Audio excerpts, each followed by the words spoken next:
দেখো, বিকাশ ভবনে আজকে তাদের 20তম দিন। এই বিকাশ ভবনের সামনে তারা অবস্থান চালিয়ে যাচ্ছেন।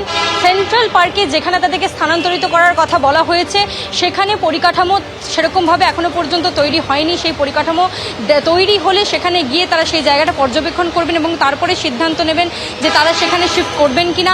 আন্দোলন সেখান থেকে পরিচালনা করা গেলেই তারপরেই তারা সেখানে চলে যাবেন বলে জানিয়েছেন। আমাদের সঙ্গে রয়েছেন সেই চাকরিহারা শিক্ষকেরা, তাদেরকে জিজ্ঞেস করব এই যে সেন্ট্রাল পার্কে আপনাদের যাওয়ার জন্য যে ব্যবস্থা করা হয়েছে, সেখানে কি আপনারা মুভ করার জন্য কোনো প্ল্যান ইতিমধ্যে?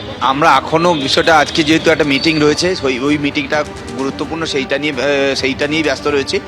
এখনও কি আমরা দেখে উঠতে পারিনি যে কতটা কি হয়েছে। আর একটু এমনিতেও একটা দেখতে পেলেন যে এই যে বৃষ্টি হলো এখানে আপনার হচ্ছে যে একটা মেট্রোর নিচে, তাতেই আমাদের জিনিসপত্র ভিজে যাচ্ছে।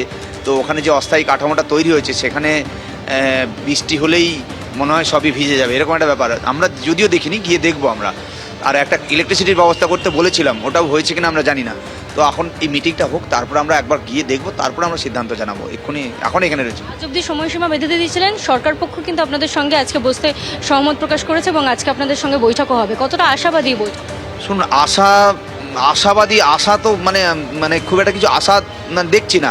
কিন্তু কেন অলরেডি আগে যে ঘটনাগুলো ঘটেছে বা যে ধরনের পরিস্থিতি তৈরি হয়েছে, তবু আমাদের আলোচনা ছাড়া আর কোনো পথ নেই। আলোচনা করতে হবে, আবার রাস্তার আন্দোলনও দরকার আছে। তো আমরা দেখছি ওনারা আলোচনা করে, আমাদের কিছু জিজ্ঞাসা আছে ওনাদের কাছে জানবো, বা ওনাদের কী চিন্তাভাবনা রয়েছে সেটা ওনারা আমাদেরকে জানাবেন। তারপরে আমরা পরবর্তীতে আমাদের সিদ্ধান্ত নেবো যে কী করা যায় বা কোন দিকে যাবে। শিক্ষা সচিবের সঙ্গে বৈঠক আজকে 1টার সময় তারা বৈঠকে যাবেন। 6 জনের প্রতিনিধি দল ইতিমধ্যেই সেই প্রস্তুতি শুরু করে দিয়েছে যে আজকের বৈঠক নিয়ে তারা কি আলোচনা করবেন এবং কি বিষয় আজকে তুলে ধরবেন সেই বৈঠকের মধ্য দিয়ে।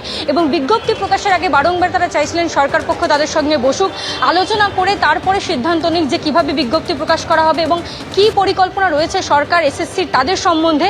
সেই বিষয়গুলি কিন্তু আজকে ধোঁয়াশা কাটাতে এবং তাদের সঙ্গে সেই সমস্ত বিষয়ে জানতেই কিন্তু আজকের বৈঠক এবং সেই বৈঠকের প্রস্তুতি তাদের পক্ষ থেকে তোড়জোড় শুরু হয়ে গিয়েছে। আজকে দুপুর 1টার সময় সেই বৈঠক শুরু হওয়ার কথা। একেবারে ঐশী, ধন্যবাদ। কৃষ্ণেন্দু, তোমাকেও ধন্যবাদ। অন্যদিকে ফের সর্বোচ্চ আদালতের দ্বারস্থ হচ্ছেন এই চাকরিহারাদের একাংশ। সুপ্রিম কোর্টের অবসরকালীন বেঞ্চে আবেদন জানাবেন বলে তারা জানিয়েছেন। ওএমআর শিটের মিরর ইমেজের কপি প্রকাশের দাবিতে মামলার সিদ্ধান্ত নিয়েছেন এই চাকরিহারারা। অযোগ্য বলে যাদের চিহ্নিত করা হয়েছে তাদেরকে বেছে অবিলম্বে বরখাস্ত করার দাবিতে পৃথক মামলা দায়েরের সিদ্ধান্ত নিয়েছেন তারা। রাষ্ট্রপতি, প্রধানমন্ত্রী এবং সাংসদদের সঙ্গেও তারা দেখা করার ইচ্ছে প্রকাশ করেছেন। এর আগে শনিবার আইনজীবী বিকাশ রঞ্জন ভট্টাচার্যের বাড়িতে যান এরা। রবিবার অবসরপ্রাপ্ত বিচারপতি অভিজিৎ গঙ্গোপাধ্যায়ের বাড়িতে গিয়ে তারা আইনি পরামর্শ চেয়েছিলেন। আর তারপরে সুপ্রিম কোর্টে রিভিউ পিটিশন দাখিল করার সিদ্ধান্ত নিয়েছেন চাকরিহারা শিক্ষকদের একাংশ। আজ সকালে 2 সদস্যের প্রতিনিধি দিল্লির উদ্দেশ্যে রওনা দিয়েছেন।